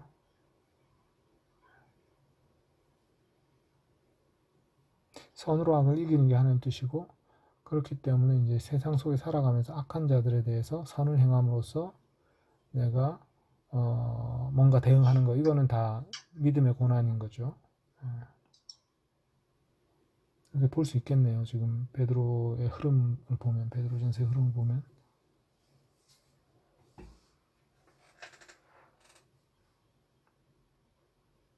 이제 메시지가 워낙 강렬하니까 조금 저는 두 개가 분별이 되는 게 아닌가 싶은 생각이 네네네. 특히 13절에 고난을 함께하면 할수록 기뻐하십시오. 그리고 여러분도 뛸 듯이 즐거워하며 기뻐하게 될 것입니다. 이런 게 굉장히 좀 극단적인 것 같아요. 그리고 이 상황을 자꾸 상상해보면 극단적인 상황이면 좀 이런 식의 강렬한 메시지 정도는 돼야 될 것 같은 생각이 이게 이제 보편적인 고난에다가 이제 이걸 붙이기에는 우리가 기뻐서 즐겁게 날뛰기는 그렇긴 하네요. 네. 근데 예수님이 하신 말씀이거든요. 13절이. 그죠? 예수님이 산상수훈에서 하신 말씀이에요. 13절은. 근데 그리스도의 고난들, 요 말은 안 하셨고, 너희가 내 이름으로 핍박을 받으면 기뻐하며 즐거워하라. 이게 뛸 듯이 즐거워하라. 그 표현 그대로 있어요. 그 표현인 것은, 그 표현입니다. 마태복음 5장에 나오는. 기쁘고 즐겁다는 말의 정의가 제가 좀 잘못 몸에 체득이 돼 있는데, 저는 기쁘고 즐거운 거는 내가 아무리 성령이 함께 하다고 해서 이걸 고난을 받고 하나님을 위해서 고난을 받고 이거에 대해서 충분히 내가 감수하고 되는데 막 기쁘고 막 뛸 듯이 즐겁고 이게 네, 그게 약간 과장법이긴 하죠. 네. 어떻게 하는 거지? 이런 생각이 들어요. 그러니까 그거를 그 사도행전 보면 사도들이 실제로 막 그 자리에 뛰면서 좋아하지는 않았어요. 그건 아니니까 문자적으로 보기보다는 비유적으로 그만큼 좋아해도 된다. 정말 좋은 일이다 이거. 예, 그런 문학적 표현인 것 같습니다. 뛸 듯이 즐거워라. 예. 그분의 영광이 계시될 때는 여러분도 이렇게 하게 될 거라고. 맞아요. 예, 그때. 기뻐해라라기보다는 이렇게 되면 너희가 그렇게 될 것이다라는. 맞아요. 이 부분은 그런 표현이고, 거는. 근데 그 예수님 말씀에는 진짜 뛸 듯이 즐거워하라 이렇게 말씀하신 있죠. 산상수훈에. 그리고 13절은 그렇잖아요. 그러니까 기뻐하십시오. 왜 기뻐하냐면 영광이 계실 때는 기뻐하게 될 거니까 기뻐하는 얘기거든요. 맞아요. 예. 그 얘기잖아요. 그러니까 그걸 미리 땡겨가지고 기뻐하라는 얘기예요. 그렇지. 예, 맞아요. 그런 표현이 있죠. 저는 그게 좀 감이 안 와서. 그 기뻐하는 게 우리가 왜 아까 아싸 뭐 이런 건가? 그러니까 아가페와 필리아가 다른 것처럼 이 기쁨의 종류가 막 아이스크림 맛있는 거 먹고 막 기뻐하는 그런 기쁨도 있겠지만 왜 약간 눈물이 펑펑 쏟아지고 괴로운 것 같은데 기쁠 경우도. 그게 좀 이해가 안 가요. 나는 기쁜 건 그냥 즐거운 건데.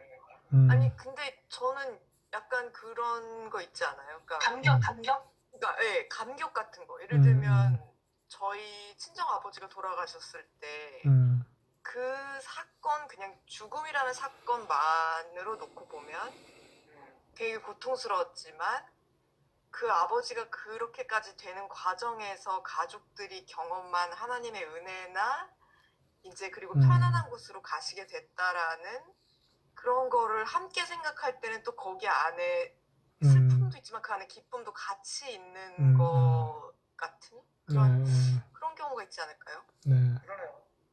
사전을 찾아보니까 욕구가 충족되었을 때의 흡족한 마음이나 느낌이래요. 기쁨이. 너무 제가 좀 감정적인 부분을 크게 생각해봤는데 흡족함도 있고, 뛸 만족감. 뜻에 너무 많이 뛰는 거에 많이.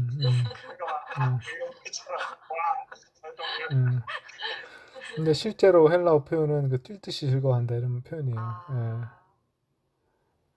그러니까 예수님이 그런 말 하신 거죠. 뛰면서 좋아해라 뭐 이런 말 하신 거죠, 예수님이. 애들처럼. 그렇죠. 흔히 많은 민족인가 봐요, 그쪽.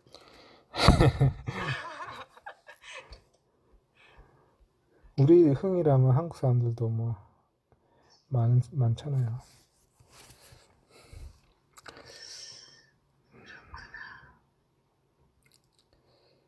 네, 묵상해 볼 게 참 많은 그 본문이죠. 짧게 이게 한 절만 이렇게 가만 생각해봐도 진짜 이게 여러 가지 그 묵상들 할 수 있는 그런 말씀들이에요. 그래서 참 묵상할 게 많다는 생각이 들었습니다.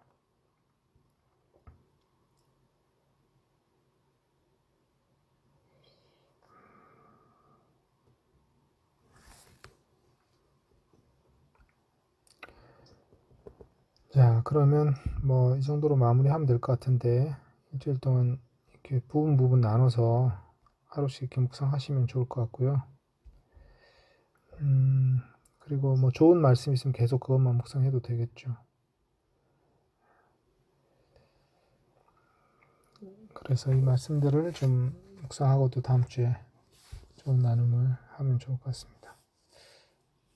마칠까요? 네네.